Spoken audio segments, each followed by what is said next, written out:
ವಾಲ್ಮೀಕಿ ಹಗರಣದಲ್ಲಿ ಎಸ್ಐಟಿ ಭರ್ಜರಿ ಬೇಟೆ 2 ದಿನಗಳಲ್ಲಿ ಬರೋಬ್ಬರಿ 21 ಕೆಜಿ ಚಿನ್ನ ಜಪ್ತಿ.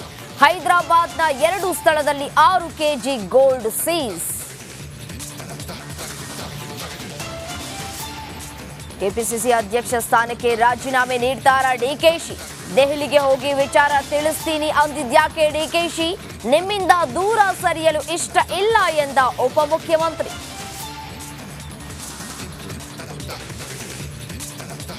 ಮೃತ ರೇಣುಕಾಸ್ವಾಮಿ ಮನೆಗೆ ನಟ ಗಣೇಶ್ ರಾವ್.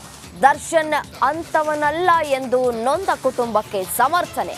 ಮಗನ ಕಳೆದುಕೊಂಡವರ ಬಳಿ ಮತ್ತೆ ಸಂಧಾನನ. ಕೊರಗಜ್ಜ ದೈವದ ಮೊರೆ ಹೋದ ಶಾಸಕ ವಿನಯ್ ಕುಲಕರ್ಣಿ. ಮಂಗಳೂರಿನಲ್ಲಿ ಕುಲಕರ್ಣಿಯಿಂದ ಕೊರಗಜ್ಜನಿಗೆ ಕೋಲ. ಕುಟುಂಬ ಸಮೇತರಾಗಿ ಬಂದು ಸೇವೆ ಸಲ್ಲಿಸಿದ್ಯಾಕೆ?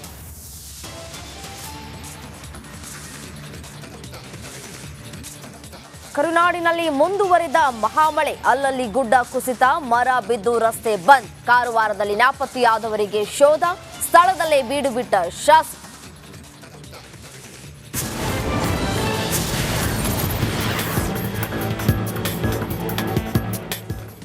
ಹಲೋ ನಮಸ್ತೆ, ರಿಪಬ್ಲಿಕ್ ಕನ್ನಡಕ್ಕೆ ಸ್ವಾಗತ. ನಾನು ರಮ್ಯಾ ರಮೇಶ.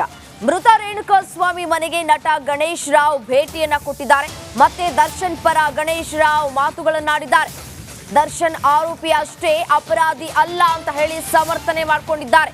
ತಪ್ಪು ಒಪ್ಪು ಈಗಾಗಲೇ ನಿರ್ಧಾರ ಮಾಡೋದು ಸರಿಯಲ್ಲ. ಕೃತ್ಯವನ್ನ ಯಾರೂ ಕೂಡ ಕಣ್ಣಾರೆ ನೋಡಿಲ್ಲ.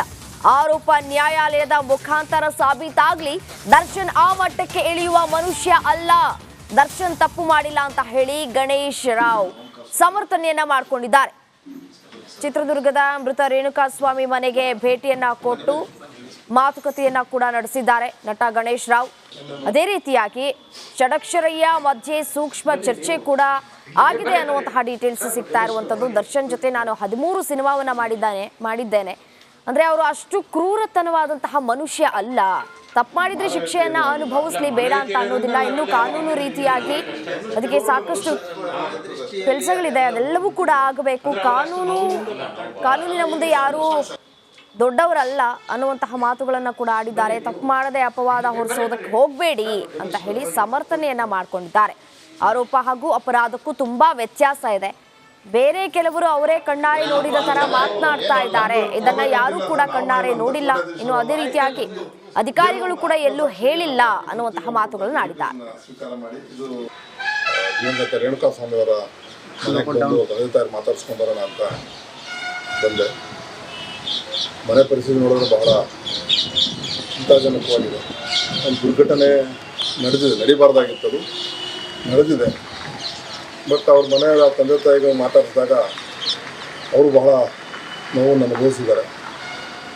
ಸೊ ಇದು ನಾವು ಹೇಳಬೇಕಂದ್ರೆ ಇವತ್ತು ಯಾರಿಗೂ ಹೇಳ್ದೆ ಹಂಗೆ ಬರಬೇಕು ಅಂದ್ಕೊಂಡ್ರೆ ಅಡ್ರೆಸ್ ಗೊತ್ತಿರಲಿಲ್ಲ. ಸೊ ಸ್ನೇಹಿತರು ಫೋನ್ ಮಾಡಿದಾಗ ವಿಷಯ ತಿಳಿಯಿತು. ಬಟ್ ಈ ಪರಿಸ್ಥಿತಿಲಿ ಜಾಸ್ತಿ ಮಾತಾಡೋ ಇದಿಲ್ಲ. ಭಗವಂತ ಅವ್ರಿಗೆ ಅವ್ರ ದುಃಖ ಭರಿಸೋ ಶಕ್ತಿ ಕೊಡಲಿ. ಈಗ ನ್ಯಾಯದ ಮೇಲೆ ನಾವು ನಂಬಿಕೆ ಇಡೋಣ, ದೇವ್ರ ಮೇಲೆ ನಂಬಿಕೆ ಇಡೋಣ. ಯಾರು ತಪ್ಪಿಸ್ತಿದ್ರೆ ಅವರು ಶಿಕ್ಷೆ ಆಗಲಿ.